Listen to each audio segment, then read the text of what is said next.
So let me start by telling you a little bit about me and how my work fits into the regenerative agriculture ecosystem. In 2016, after spending a decade working with conventional agribusiness and with conventionally minded traditional agriculture investors, I made a career change and decided to join the team at Acres USA. Hopefully, many of you guys in the audience are familiar with Acres, but if not, be sure to check us out at acresusa.com where there's lots to learn. Acres USA has spent more than 50 years working with farmers seeking a different path forward, one that doesn't leave them tied to highly ecologically and economically extractive and intensive ways of farming. When I first started working with the farmers in our community, many things stood out in contrast to the community I used to work with. The dedication to soil health, to ecosystem health, and to human health was very strong. But also that this regenerative way of farming was not being funded the way agriculture in the conventional space was. So I had spent 10 years watching agricultural investment from venture capital, private equity, and institutional investors pick up steam, so much so that farmland was becoming an asset class all its own. But this capital was not flowing to regenerative.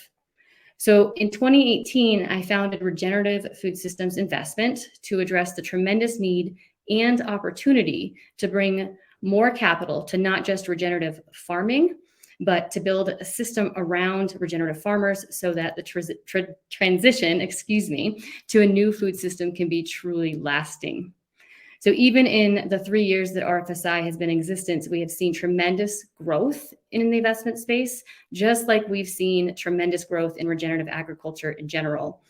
And I continue to believe that investment capital has a significant role to play in shaping a new, healthier food system, which is why I am super excited to be speaking with you today a little bit on that topic. Let's switch slides here. What we've talked about so far today and what we will continue to talk about through the rest of this event is a shift in practices, a shift in approach, and a shift in mindset, which all lead to significantly different outcomes at the farm level and beyond. Many of these outcomes are outlined here in this slide, and they include agronomic, operational, environmental, consumer, and climatic and ecosystem level benefits. But for the next little bit, I'd like to talk about what the economic outcomes of regenerative are. So economic outcomes, although often garnering less attention than the agronomic or climatic outcomes, are important to discuss because the prospect of positive financial returns is imperative to incentivize what can be risky wholesale change. In other words, if the economic outcomes don't exist, we won't be able to scale the transition of regenerative agriculture. So let's start this talk about economics with one of the biggest misconceptions about regenerative agriculture. So this biggest misconception, or maybe I should say discussion or debate, is the assumption that regenerative agriculture leads to lower yields and therefore is not profitable. So what is the deal with yields? Like many things in agriculture, the answer to whether yields decrease with regenerative farm practices is it depends, in large part on crops and local conditions, and also sometimes in how long you've been practicing them. There's an increasing body of research seeking to understand the connection between yields and regenerative practices.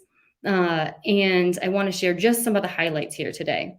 So we'll start with Rodale Institute, which has been running side-by-side field studies for the last 30 years, comparing organic and conventional agriculture. Their research has shown that after the 1 to 2 year transition period, where yields do tend to decline, there is no difference between conventional and regenerative farming in terms of yields. And even more, what they show is that in stressful conditions, particularly during droughts, the organic fields perform better because they are more resilient. This is because the soil contains more biomass and therefore can absorb more water. American Farmland Trust looked at the economic impacts of switching regenerative management on 8 farms across the US, representing a diversity of crop and livestock production. The case studies examined which practices on each farm created an increase or a decrease in income and costs. What they found was that all 8 farms showed meaningful growth in net per acre income with all the regenerative practices.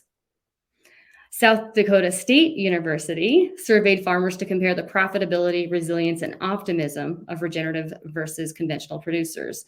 That poll found that 31% of regenerative practitioners increased their profitability in 2019 compared to just 12% of conventional producers. It found that 83% of regenerative producers expected their operations to be more resilient to extreme weather compared to just 60% of conventional practitioners. And it showed that 69% of regenerative practitioners compared to 36% of conventional expected increased profits over the next 3 to 5 years. Okay, and last one, I promise. In 2018, a study published by Jonathan Lundgren and Claire Lacan investigated how moving to more regenerative systems might affect yields, pests, and profitability on 20 farms. The researchers looked at soil organic matter, pest presence, crop yield, and profit. And as expected, crop yields decreased in regenerative systems, and by 29%. But that wasn't the whole story. The study found that the farms with regenerative practices were 78% more profitable than conventional plots. The increase in profitability in all of these cases can overwhelmingly be explained by 2 main factors, and that is input costs and end markets. Regenerative agriculture can be significantly more profitable than conventional agriculture because the system practices can lead to lower input costs, the ability to grow higher value crops and access new markets and premiums, and as an additional benefit, increased resilience, reducing risks associated with volatile weather. So let's walk through these just a little bit, starting with one of the biggest economic drivers of the transition to regenerative, and that is input costs. Farmers are operating on thin margins. Low commodity prices combined with rising input costs led to a stagnation or a decline in overall farm profitability in 2019. Rising input prices in particular continued to impact profitability in 2021 and show no sign of letting up. From a December DTN report on fertilizer costs, many types of fertilizers are now at record price levels, which is likely going to have a big impact on corn break-even levels. Several phosphate and potash fertilizer products have increased by 15 to 20% since late September, while the cost of anhydrous ammonia, urea, and other nitrogen fertilizer products have increased by approximately 50% in the past 2 months. The rapid increase in fertilizer ingredients has been caused by shipping problems in U.S. ports, very tight supplies of ingredients, and really high demand. And lastly, where fertilizer expenses typically account for about 1/3 of corn farmers' crop input costs, in 2022, this cost could rise to 45% or more. So given the significant role that input costs play in overall expense, you can understand how reducing or eliminating this could support positive economic outcomes, profitability, and increased interest in regenerative practices.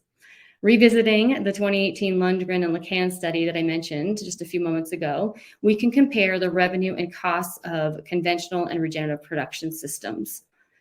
This chart shows that comparison. The heights of the bars represent average gross profits across 40 fields on 20 farms. Profit was calculated using direct costs and revenues for each field and excludes any overhead and direct expenses. Regenerative corn fields implemented 3 or more practices, such as planting multi-species cover crops, eliminating pesticides, abandoning tillage, or integrating livestock. Conventional cornfields used fewer than 2 of these practices. What they found, and what you see here in this chart, is that regenerative systems had 70% higher profit than conventional cornfields. And specific to input costs, you can see that the corn seed costs and irrigation costs, and those are represented in the orange and the green, they went down. And fertilizer costs, which is that light orange or tannish bar in the middle or band in the middle, those went down significantly. So the study concluded there were two keys to success for this approach to farming. First, that by promoting soil biology and organic matter and biodiversity on their farms, regenerative farmers required fewer costly inputs like insecticides and fertilizers and managed their pest populations more effectively. Second, soil organic matter was a more important driver of proximate farm profitability than yields were, in part because the regenerative farms marketed their products differently or had diversified income streams from a single field. So that brings us to the second driver of profitability in regenerative agriculture: new markets and access to premiums. The ability to diversify crops and grow higher value crops that can be marketed at a premium is another big reason regenerative farming can not just be profitable, but more profitable than conventional farming. So what does consumer demand look like, and how does this play into premiums? Well, we know consumer awareness of regenerative specifically is still pretty low. 16% of 16 to 44-year-olds are aware of regenerative agriculture, but this number is growing. And that's because consumers are increasingly seeking to understand where their food comes from and how it was produced. They want their food to also be a reflection of their values. And today, that means good for people and planet, according to our friends at Planet Forward. The folks at Planet Forward explain that 55% of all growth in CPG came from sustainably marketed products from 2015 to 2019, that consumers will pay a 39% premium for sustainably marketed products compared to conventionally marketed counterparts, and 69% of consumers have changed the products they use due to concerns about climate change. So these trends will continue to drive demand and premiums for regeneratively produced goods. So the question for me then is, if the agronomic, ecological, and economic outcomes are there, why are there still barriers to adoption? Jennifer O'Connor and Guidelight Strategies, funded by Patagonia, conducted a study on this very topic. Among the many barriers they identified, we found these to be the ones that we hear the most about from the farmers we work with. The first is behavior and cultural change. In other words, the idea that changing away from the predominant paradigm and mindset is difficult. We are talking about a conventional way of farming that has been with us for decades and decades now. Now, the good news for you all is that when it comes to this barrier, you're all here at this event demonstrating that this barrier is already coming down for you. So kudos on that one. The second barrier that stands out to us is trusted technical assistance. As Guidelight Strategies reports, farmers and ranchers are extraordinarily busy people managing complex businesses in a risky, low margin, and ever-changing business environment. I am sure you all are very well aware of this. This reality makes taking time to learn about and experiment with new management practices a slow and time-consuming process. Without technical assistance, many farmers do not have the resources, time, or energy to learn about, plan, implement, and monitor new practices on their own. The third barrier is regenerative supply chains. So success for regenerative producers in large part relies on premium end markets. If the end markets don't exist yet, or the processing infrastructure to create the end products doesn't exist, then the premiums could be forfeited and the incentive to transition is hindered. And lastly, the fourth barrier is financial capital and incentives. One of the biggest barriers to farmers actually adopting regenerative techniques is the added costs and risk in changing any given practice. Even if regenerative actually leads to better economic outcomes, there is still initial risk during the process of change when transition costs are highest and premiums are not yet attainable. So this chart, which probably looks familiar to many, explains the financial risk of transition well. While beginning the process of changing farming techniques, initial yields will be lower, leading to less marketable produce and less profit.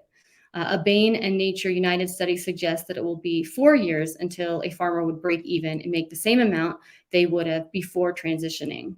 However, other studies have said the break even could be achieved in 2 to 3 years.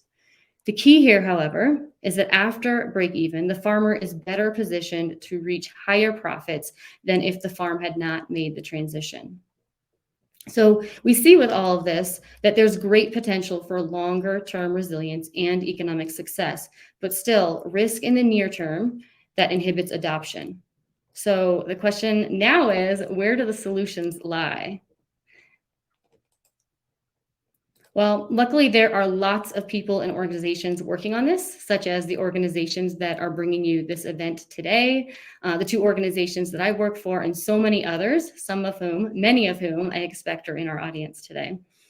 As I mentioned in my introduction, I work at this fascinating intersection between regenerative farmers and investors. And at this intersection, it's easy to see that the opportunity that regenerative agriculture holds for farmers and communities is also an opportunity for investors and funders. So let's take a look at that. In 2020, the US FRA Transformative Investment Report mapped the capital flows to agriculture in the US.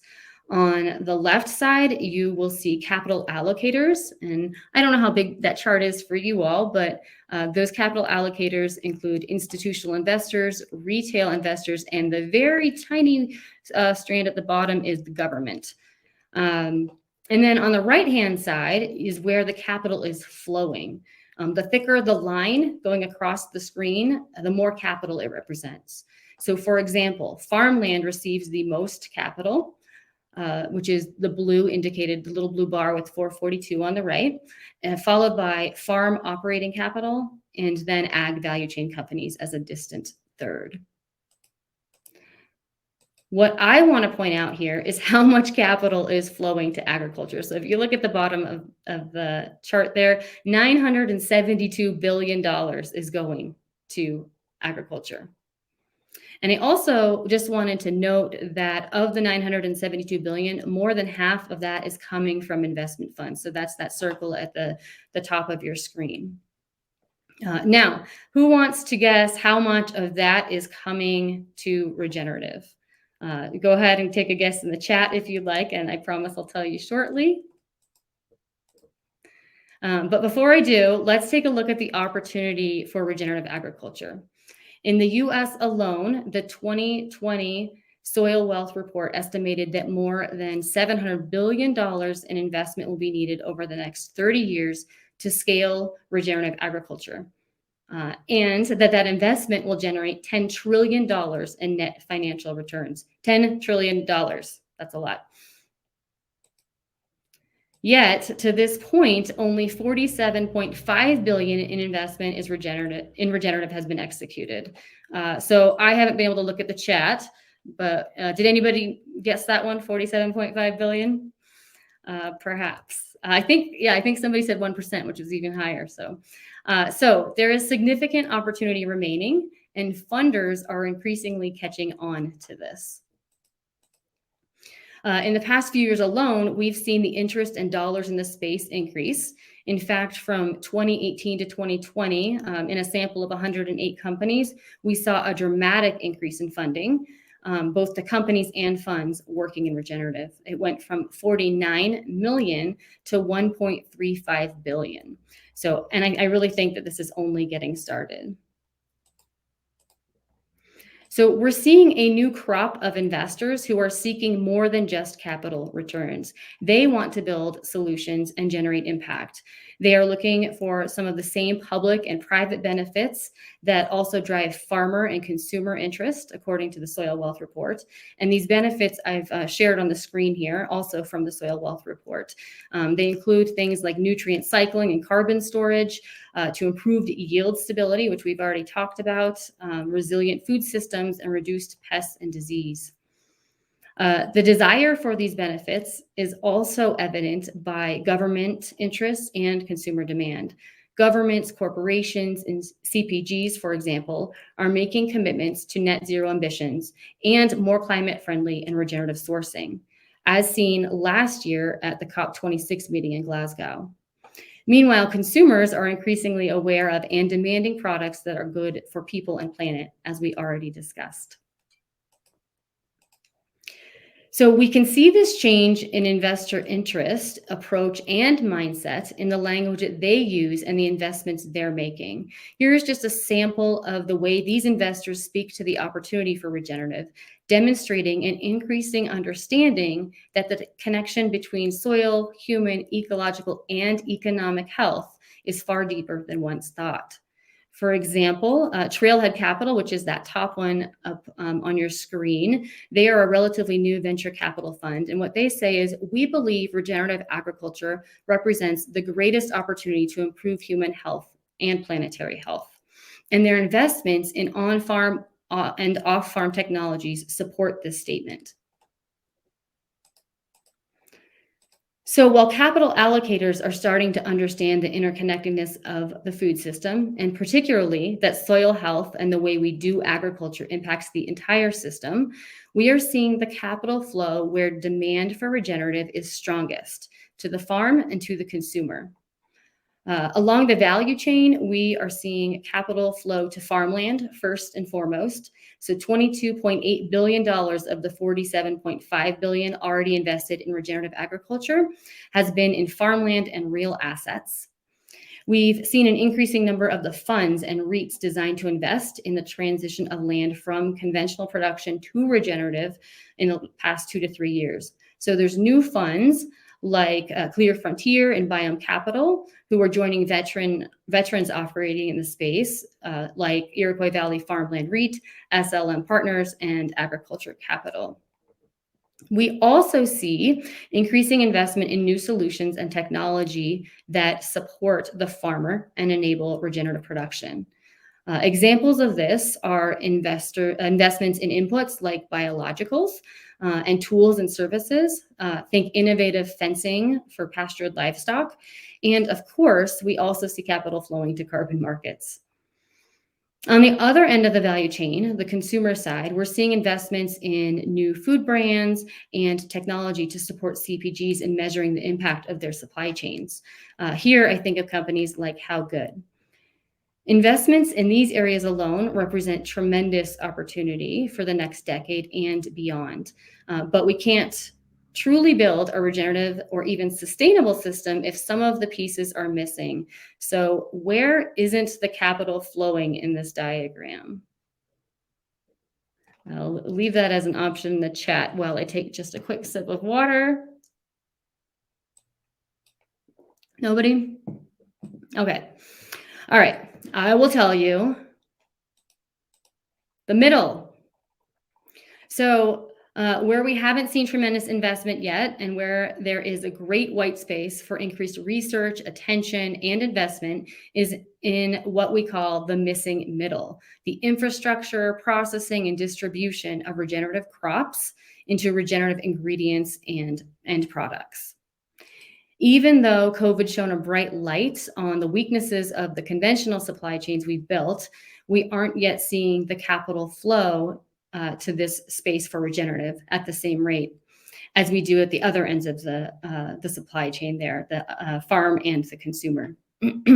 But I think this is changing as we see an increasing number of individual investors and funds seeking to learn more about the opportunity to invest in the middle. And as a result, I think the supply chain should continue to strengthen.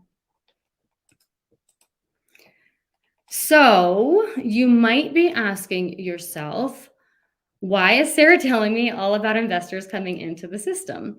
It's because when we talk about barriers to regenerative adoption, namely risk, capital, technical assistance, and new markets, the capital flowing into regenerative is increasingly trying to address these things. Just as approaches to the way we farm need to and are shifting, so too are the approaches to investing in agriculture. The evolving approach to ag investment in finance seeks to finance transition, de-risk transition, provide technical training and innovative tools for transition, build supply chains, and so much more, including bringing more equity into the system. There's an increasing number of organizations innovating with new approaches to funding food system solutions, and I'm going to talk just very briefly about a couple of them. So one that stands out in their efforts to de-risk transition to regeneration is Mad Agriculture's Perennial Fund, which I hope many of you have heard of, but if not, we'll give you a quick summary right here. The nonprofit developed a new type of loan to address the gaps that exist from a lack of adequate bank and farm bill funding for land stewards.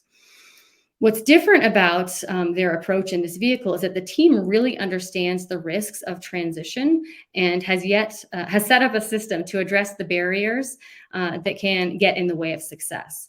So for example, they set up a long-term 10-year revolving operating loan that is low cost and offers flexible repayment options so that producers aren't bearing the brunt of the expense during the riskier transition period. The fund's team works with growers to assess resources, create a transition and a business plan, and provide technical assistance throughout the transition. And the team is now also working to secure end markets for regeneratively produced products to ensure those transitioning are able to capture the premium value for the regen crop. Because remember, we talked about that was a huge part of being able to make that transition, knowing you could make that premium. So if you haven't already learned about Perennial Fund, I did include their website down there, and where you can learn a lot more, and they have some great resources as well. Oopsies. Spoiler alert, I went ahead one. Another example of a capital allocator taking a different approach is Replant Capital. Replant Capital was founded in the past few years and works to improve farmer profitability and environmental outcomes through financing the transition of farmland to regenerative and organic agriculture. In collaboration with farmers, agronomists, and food companies, Replant seeks to build a new financial system that can support the scaling of new agricultural approaches that provide important ecosystem services. They do this by deploying capital to farms through an evergreen private debt fund. One unique way they approach this, and some of the barriers we talked about today, is that they work through the supply chain to support farmer transition. So what I mean for that is, and here's an example, the company dedicated 40% of its $50 million initial fund to support farmer partners of Danone North America.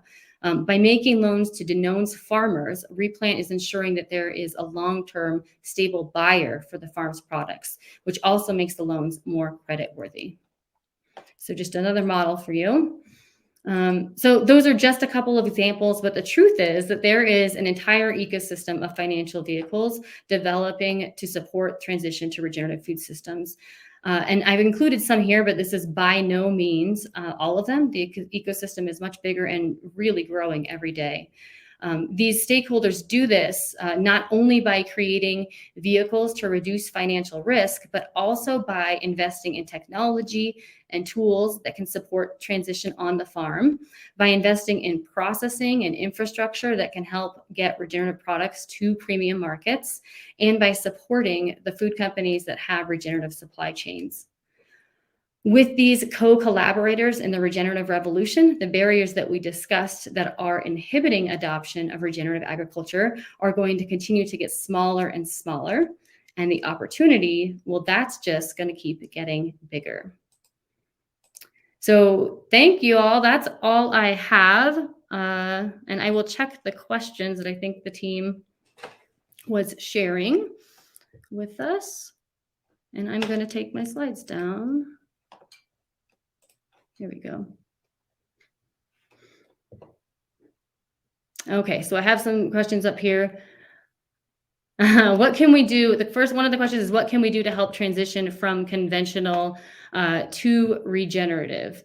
I guess my question would be, who is the we in this? But I think there's a lot of stakeholders that need to be taking a part here. And one thing we've really talked about, and what that report on that Jennifer O'Connor did with Guidelight Strategies, is there's many barriers and many stakeholders. So I think education is a huge part of it. Education of farmers and how they can have the tools, and education of also the other players that are at large. So food companies need to be educated, investors need to continue to be educated. So that would be my biased answer, working with educational companies. But I think also the other ways we can help facilitate this is continuing to create tools and continuing to reduce risk, which I talked about. I think risk is, in my mind, probably one of the biggest barriers of the perceptions of risk. So really driving home what the realities are and continuing to do research that shows what risks actually are and how they can be mitigated.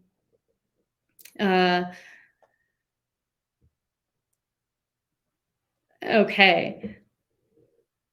Okay, so this is an interesting one. Dennis and Steve, our good friends Dennis and Steve, asked, what buzzwords do you suggest to help attract investment and investors? That's a super good question. So one, I think it's kind of hit or miss. I think actually the word regenerative can be hit or miss too. So it's a buzzword right now, but I think some people are averse to that as well. But I think increasingly soil, for sure. I mean, soil, if you guys in this world can believe it, soil is a buzzword, I think. Holistic, if you're looking at the investors we're looking at, if you look at holistic and systemic solutions and promoting how it fits into the system, are another buzzword. But I would also encourage, and I don't have a very good picture of the chat here, but I would love to hear what the audience has to say about this too. So if the audience wants to drop any buzzwords in there, that would be amazing too, because I'd love to hear kind of what they think their buzzwords are. I think somebody just dropped one in. Is it resilience? I love that. Resilience is a great one. I think I love that one. Yep. Keep those coming. Let me read these questions.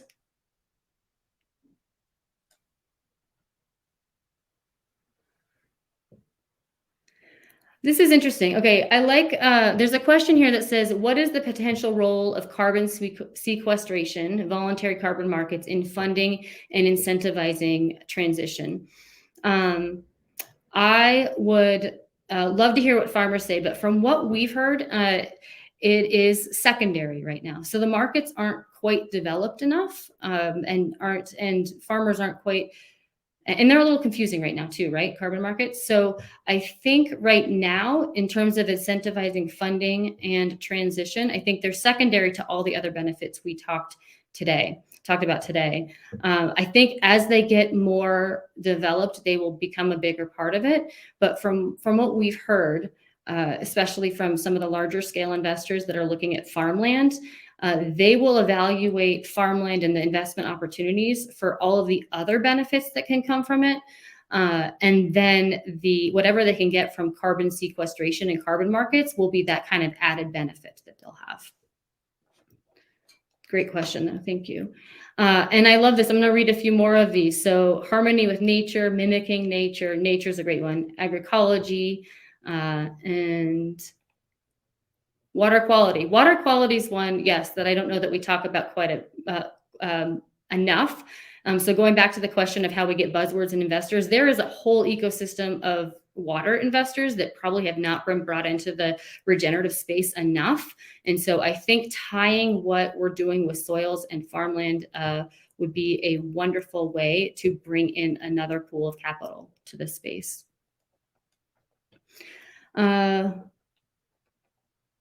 A good question, Ian. What questions should farmers ask in early discussions to weed out the real investors from the time wasters?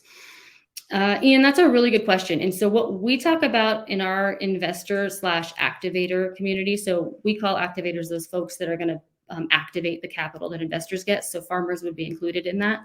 And what we say is that it is not just about investors vetting investment projects, but it is also so much about those activators making sure that they're getting the right kind of capital. So Ian, I think the answer is really what your value systems are. But I think before you have those conversations, it's identifying what kind of capital you want, what kind of timeline you want to think about it, you want to have, and really seeing what the priorities are for you, and then framing those questions around that to make sure that you understand what engagement that capital allocator wants to have in your operation. So a lot of things we talk about in our space is how patient is the capital? Are they going to want a return on their investment? What size return are they going to want? And are those realistic for what you're trying to do in your operation? Okay, and let's see. Feel free to holler at me, team, if I'm running out of time here.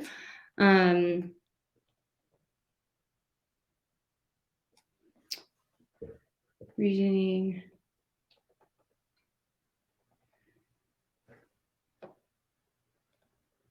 Dennis and Steve asked what distribution amongst large corporations versus small farms in terms of investment. I don't have that number yet. I'm not sure if anybody does, but it would be something that we would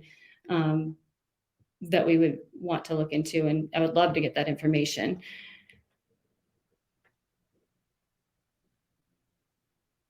David asked, what are the highest leverage places to investment outside of the stifling corporate racket? I'm not 100% sure what you mean, David, but if you comment in the chat, I will try to get to it because I think that's an interesting question. And Kevin asks, are you seeing water quality trading or wetlands banking as a precursor or side benefit of regenerative agriculture? As I mentioned earlier, I don't think we've seen that enough yet, although I do think of some of the investors that are working in our space, it is on their radar. So that is one of the things underneath it, that if they were evaluating an investment, if it did bring water into the equation, that would be kind of a plus for that investment. There is a gap in connecting farmers to growing craft markets like spirits, beer, and health food. What suggestions do you have to connecting these parties? I think that is super interesting, and like I said, that's where some of that missing middle comes in. But I also think that is a communications tool, right? So how do we bridge the gap between those people who are growing it and those people who are sourcing the ingredients? I would have to look into some of the resources that we have available for that, but I would say communication and networking would be number one, and then I go back to education for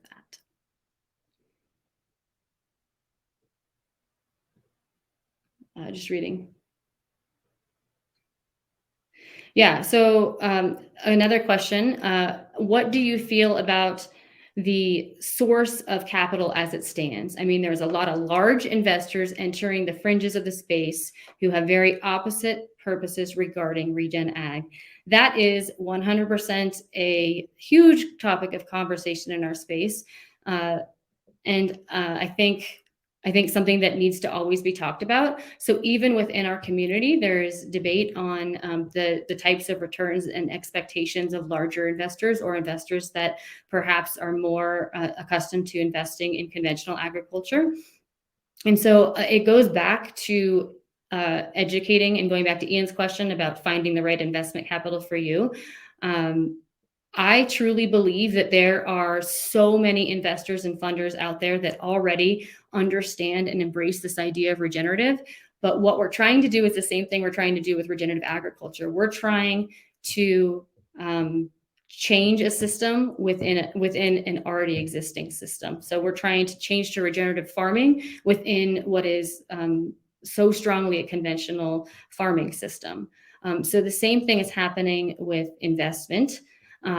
We are trying to create new values around how we invest capital into regenerative agriculture while we're working within a financial and investment system that has not previously had these values. So I think we will continue to evolve that, but it's going to take a lot of education, connecting farmers and activators to the investors so that they can continue to learn and evolve, just like we're doing here at this event when it comes to the agronomy of regenerative ag as well. Okay, and last question I see pop up here: which region of the world is mainly concerned by regenerative investment? Some of the hotspots I think are here in the U.S., but also Australia has a small but evolving ecosystem for this and for ecosystem services. My time is up here. I appreciate all the questions. I would love to follow up with anyone who has more questions, and also be happy to provide any of the sources that I used in my presentation today, so you guys can go off and learn more about this stuff.